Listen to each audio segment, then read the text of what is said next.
What I wanted to talk about tonight, simply because it's the thing that is moving me to the edge of my chair at the moment, is I called the talk Eros and the Eschaton. And what I could have called it is Eros and the Eschaton, What Science Forgot. Because somebody asked me recently, is there any permission to hope? More specifically, is there any permission for smart people to hope? I mean, it's easy to hope if you're stupid, but is there any basis for intelligent people to hope? And I wanted to deal with that because I think so. I mean, it was to me a shocking question because I live in an aura of hope because I live in a twilit world of my own self-generated, cannabinated fantasy. And I forget that not everyone is so fortunate and that there's a lot of despair and uncertainty out there. Eros and the Eschaton, these are the two areas that I think compromise the old paradigm and give permission to hope. And strangely, neither of these words is that well known, which gives you a measure of how completely the dominator position has squelched, subverted, and downplayed any opposition to its worldview. Eros we know about in some kind of devalued, shticky, kind of glitzy way, because we get it in the eroticization of media and society. But really what Eros means in the Greek sense is a kind of unity of nature, a kind of all-pervasive order that bridges one ontological level to another. This is not permitted in the official worldview of our civilization, which is science. The world of inorganic chemistry is not thought to make any statement about the organic world, and the organic world is not thought to be extrapolatable into the world of culture and thought. There are imagined to be clear breaks in these categories. I had a biologist tell me once, if genes aren't involved, it ain't evolution. So that means you can't talk about the evolution of the earth as a physical body. You can't talk about the evolution of human social institutions. Evolution is somehow a word appropriate to biology and appropriate nowhere else. And this brings me then to the first factor, easily discerned by anybody who has their eyes open, that compromises and erodes the hopeless existential view of the world that we're getting from science. And that is the idea that nature is in fact, across all scales and all levels of phenomena, a unity.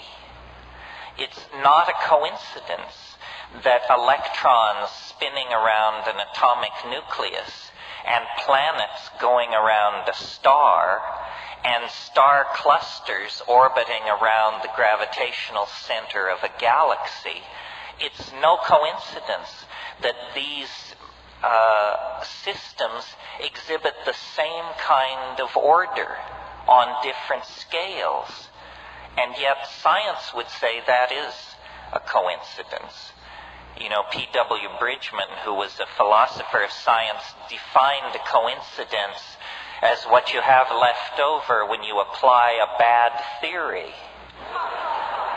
It means that, you know, you've overlooked something, and what jumps out at you as a coincidence is actually a set of relationships whose casuistry whose relationships to each other are simply hidden from you. And what I've observed, and I think it is fair to give credit to the psychedelic experience for this, what I've observed is that nature builds on previously established levels of complexity. This is a great general natural law that your own senses will confirm for you, but that has never been allowed into the canon of science. And what I mean by that nature builds on complexity is the following. When the universe was born in the dubious and controversial circumstance called the Big Bang, it was at first simply a pure plasma of electrons. It was the simplest that it could possibly be.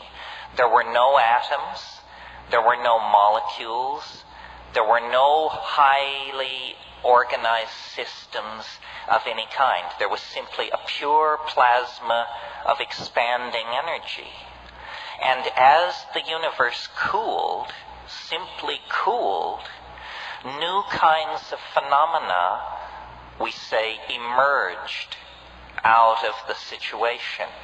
As the universe cooled, atomic nuclei could form, and electrons could settle into stable orbits. As the universe further cooled, the chemical bond became a possibility. Still later, the hydrogen bond, which is a weaker bond, which is the basis of biology. So, as the universe aged, it complexified. This is so obvious that it's never really been challenged, but on the other hand, it's never been embraced as a general and dependable principle either. Follow it through with me. Out of atomic systems come chemical systems. Out of chemical systems comes the covalent hydrogen bond, the carbon bond, complex chemistry that is prebiotic or organic. Out of that chemistry come the macrophysical systems that we call membranes, gels, charge transfer complexes, this sort of thing. These systems are the chemical preconditions for life, simple life, the life of the prokaryotes, the life of naked, unnucleated DNA that characterized primitive life on the planet. Out of that life come eukaryotes, nucleated cells, and then complex colonies of cells, and then cell specialization, leading to higher animals, leading to social animals, leading to complex social systems, leading to technologies, leading to globe-girdling, electronically based, information transfer-oriented cultures like ourselves. Someone said, what's so progressive about media? It's the spreading of darkness at the speed of light. It can be. It can be. Well, so this is very interesting, that apparently the way the universe works is upon a platform of previously achieved complexity, chemical, electrical, social, biological, whatever, new forms of complexity can be built that cross these ontological boundaries. In other words, what I mean by that is that biology is based on complex chemistry, but it is more than complex chemistry. Social systems are based on the organization that is animal life, and yet it is more than animal life. So this is a general law of the universe overlooked by science, that out of complexity emerges greater complexity. We could almost say that the universe, nature, is a novelty-conserving or complexity-conserving engine. It makes complexity and it preserves it, and it uses it as the basis for further complexity. Now, there's more to this than simply that. I think we all observationally could agree with what has been said so far. The added wrinkle, or an added wrinkle, is that each advancement into complexity, into novelty, proceeds more quickly than the stage that preceded it. This is very profound because it, if accepted as a serious first principle, it ends the marginalization of our own species to the level of spectator status in a universe that knows nothing of us and cares nothing for us. This is the most advanced position that modern science will allow us. Spectators to a drama we didn't write, shouldn't expect to understand, and cannot influence. But I say, if in fact novelty is the name of the game, if in fact the conservation and complexification of novelty is what the universe is striving for, then suddenly our own human enterprise, previously marginalized, takes on an immense new importance. We are apparently players in the cosmic drama, and in this particular act of the cosmic drama, we hold a very central role. We are at the pinnacle of the expression of complexification in the animal world, and somehow this complexity, which is concentrated in us, has flowed over out of the domain of animal organization and into this mysterious domain which we call culture, language, consciousness, higher values. Each stage of advancement into complexity occurs more quickly than the stage which preceded it. After the initial Big Bang, there was a period of billions of years when the universe cooled, stars condensed, planetary systems formed, and then the quickening process crossed an invisible Rubicon into the domain of animal and biological organization. Well, you see, since the rise of Western monotheism, the human experience has been marginalized. We have been told that we were unimportant in the cosmic drama.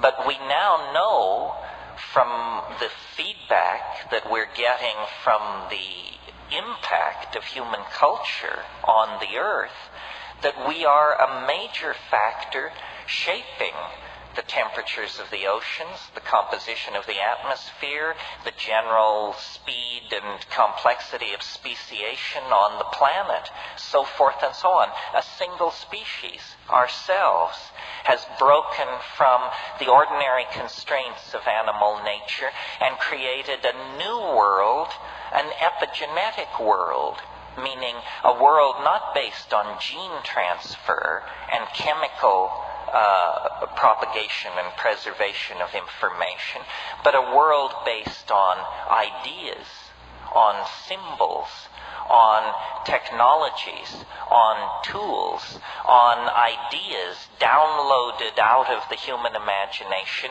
and concretized in three-dimensional space as choppers, arrow points, particle accelerators, gene sequencers, spacecraft, what have you. All of this complexification occurring at a faster and faster rate. And this brings me then to the second quality or phenomena that science has overlooked, which is the acceleration of complexification. That the early history of the universe proceeded with excruciating slowness. Then life took hold in the oceans of this planet. A quickening of process and evolution, but still things proceeded on a scale of tens of millions of years to clock major change. Then the conquest of the land, higher animals, higher exposure to radiation, faster change, species following species, one upon another. Then 50,000, 100,000, a million years ago, anyway, recently, the crossover into the domain of culture, tool-making, myth-making, dance, poetry, song, story, and that set the stage for the fall into history. The incredibly unusual and self-consuming process that has been going on for the past 15 or 20,000 years. A biological snap of the finger.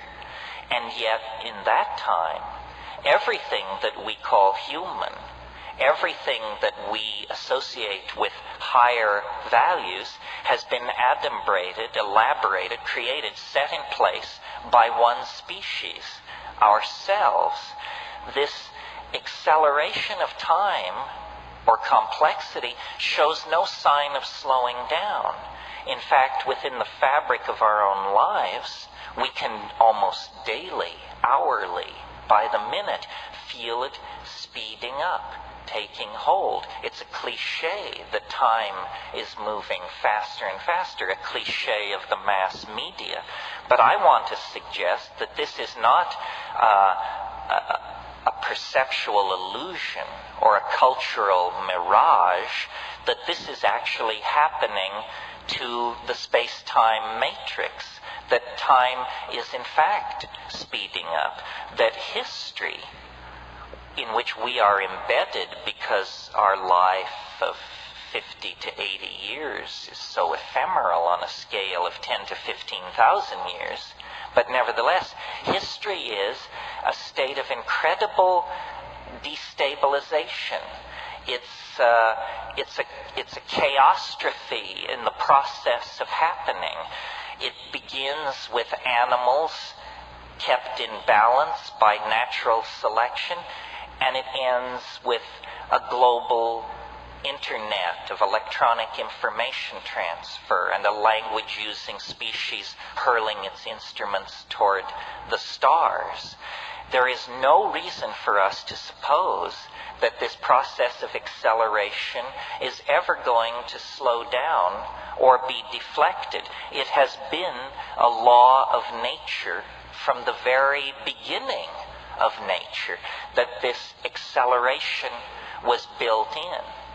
What poses a problem to us as thinking individuals is that the speed of involution toward concrescence is now so great that we can feel the tug of it within the confines of our own lives. There has been more change since 1960 than in the previous several thousand years. There has been more change since 1992 than in the previous 1,000 years. Change is accelerating. Invention, connection, adumbration of ideas, mathematical algorithms, connectivity of people, social systems.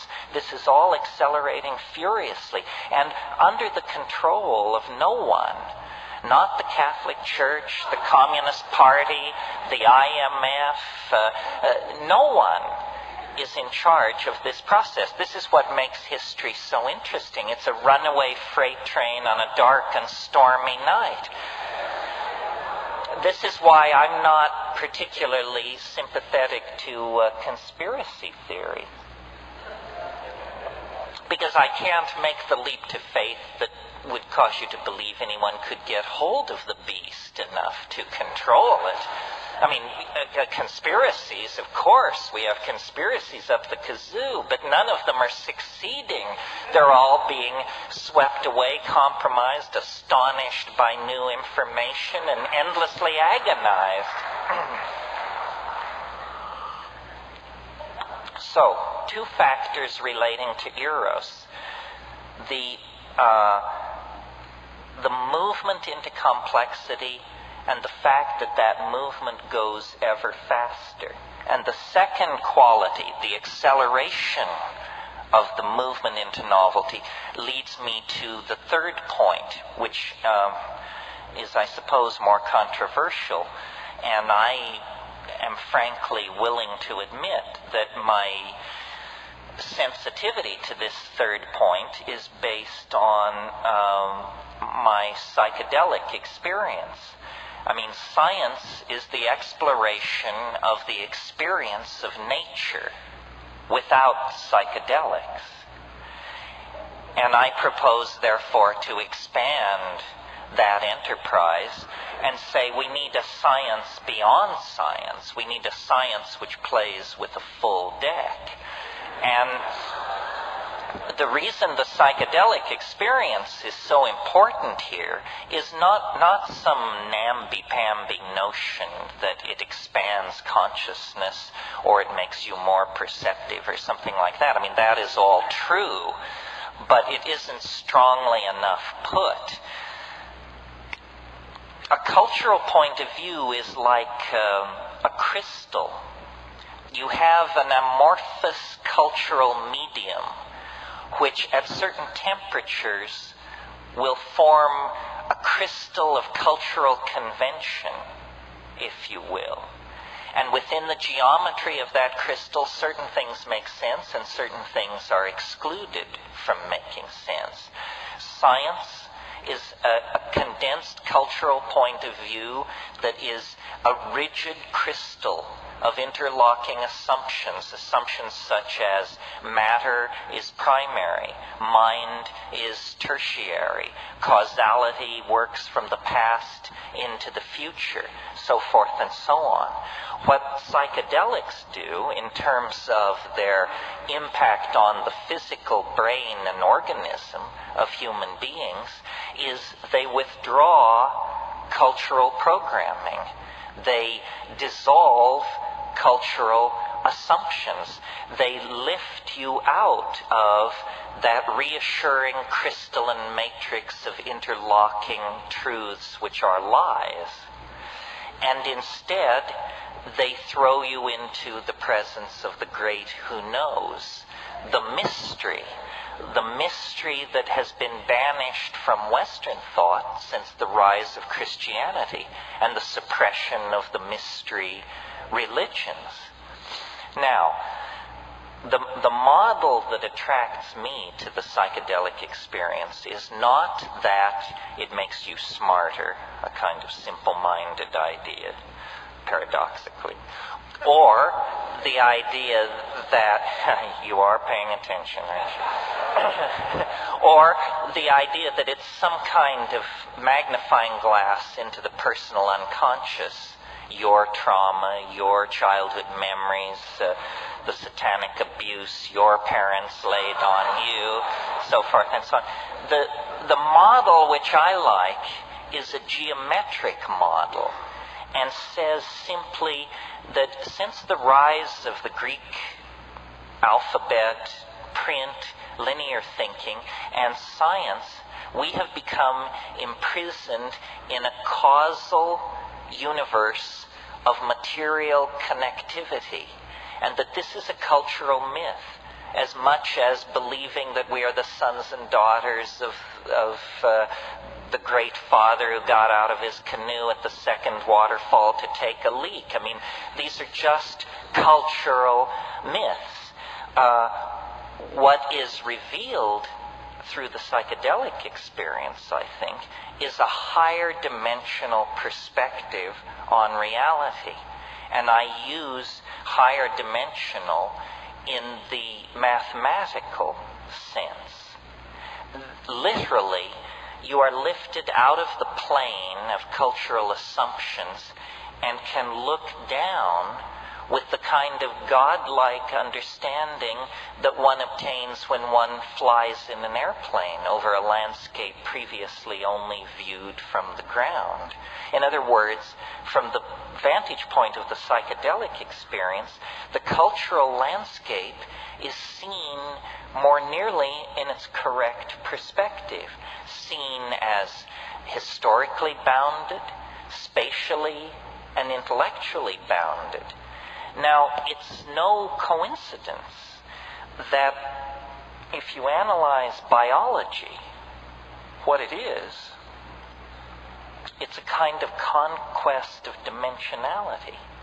The earliest forms of life were probably slimes of some sort, stabilized on a clay surface, immobile, unable to perceive light, with no sense of time, merely a fingernail or a toehold in existence. And then if you look at the entire fossil record, what you see is the evolution of senses, sensory perceptors and organs of locomotion. The perceptors, the eye, the hand, bring into the cognitive field the sense of things at a distance. And then language provides models for these things at a distance. Similarly, fins, legs, so forth, means of locomotion carry us through space. This is a journey of dimensionality. And essentially what animals are that plants are not are life forms mobile in a very conscious way in the spatial dimension. This is why, from the point of view of evolutionary biologists, animals are somehow more advanced than plants. Well, if conquest of dimensionality is the criteria, then notice that we again occupy a special and privileged position in nature, because we can not only run with the best of them, see with the best of them, but we can remember and anticipate like crazy. And other animals are not doing this. Other animals may imprint past situations of danger or opportunity, but they do not analyze experience and extrapolate it toward the hidden domain of the future. And consciousness is the generalized word that we use for this coordination of complex perception to create a world that draws from the past and builds a model of the future, and then suspends the perceiving organism in this magical moment called the now, where the past is coordinated for the purpose of navigating the future. McLuhan called it driving with the rear view mirror, and the only thing good about it is it's better than driving with no mirror at all. All right, now, what this conquest of dimensionality comes to be in the presence of psychedelics is an anticipation of the future. We can anticipate the future. We know to within microseconds when the sun will rise. We know within a few percentage points where the prime rate will be in 6 months. Some things we can predict fairly closely, some things with less precision.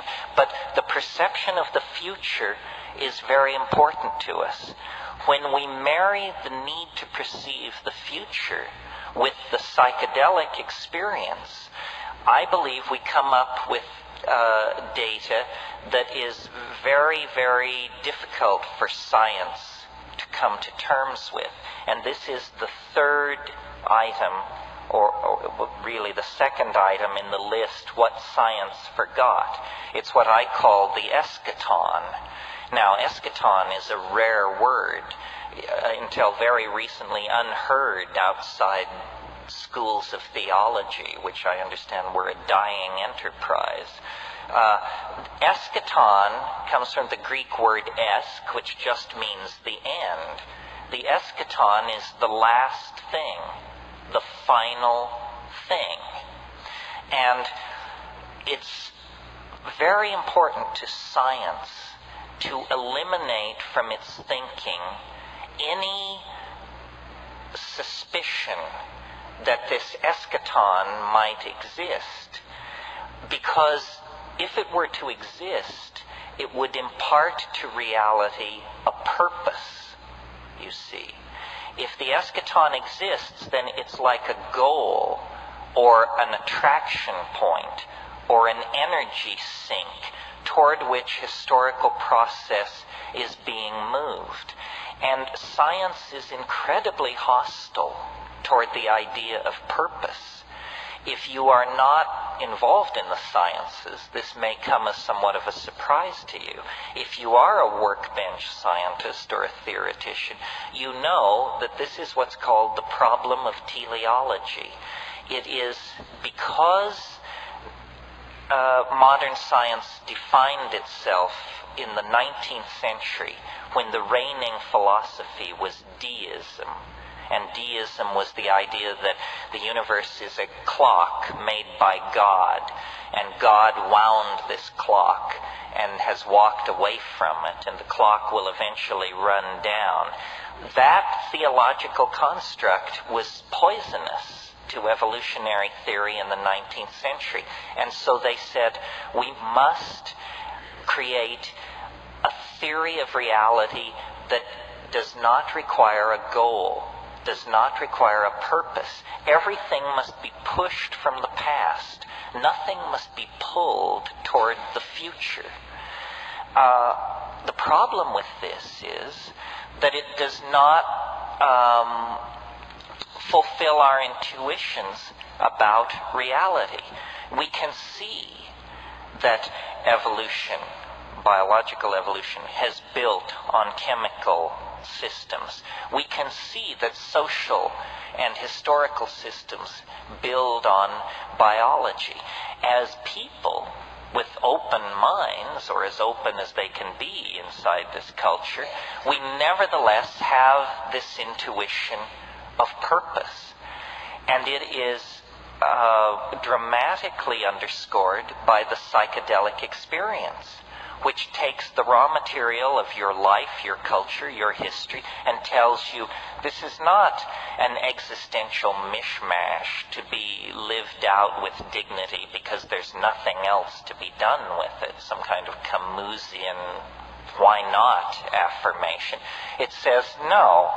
It says, your reality is a coherent cosmos, and embedded in your own sense of identity, embedded in your own sense of purpose, is a microscopic reflection of the larger purpose that is built into the universe. Now, this is not just, blowing smoke in the sense of it's a nice idea, or it's like a religious idea, like saying Jesus loves you and so feel all right about yourself. It isn't like that.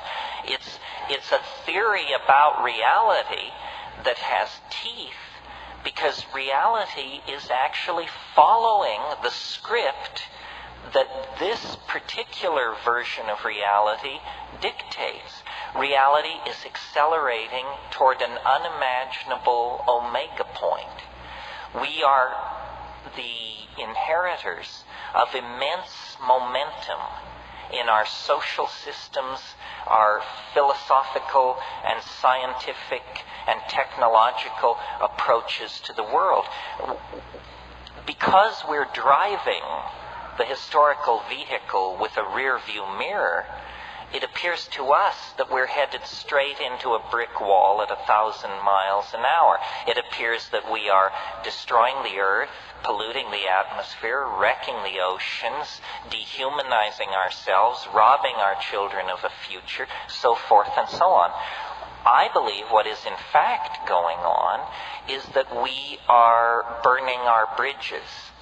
One by one, we're burning our bridges to the past. We cannot go back to the mushroom-dotted plains of Africa or the canopied rainforests of 5 million years ago. We can't even go back to the era of cayuse and six-shooter of 200 years ago.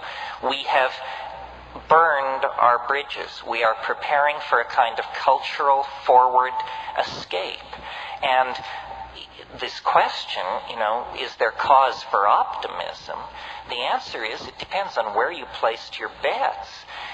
If you placed your bets on male-dominated institutions based on consumer fetishism, propaganda, classism, and materialism, then God help you, you should call your broker. If, on the other hand, you've recognized that a lifeboat strategy is involved here, that what is really important is empowering personal experience, backing off from consumer object fetishism, freeing the mind, empowering the imagination, then in that case, I think you can feel pretty good about what is going on.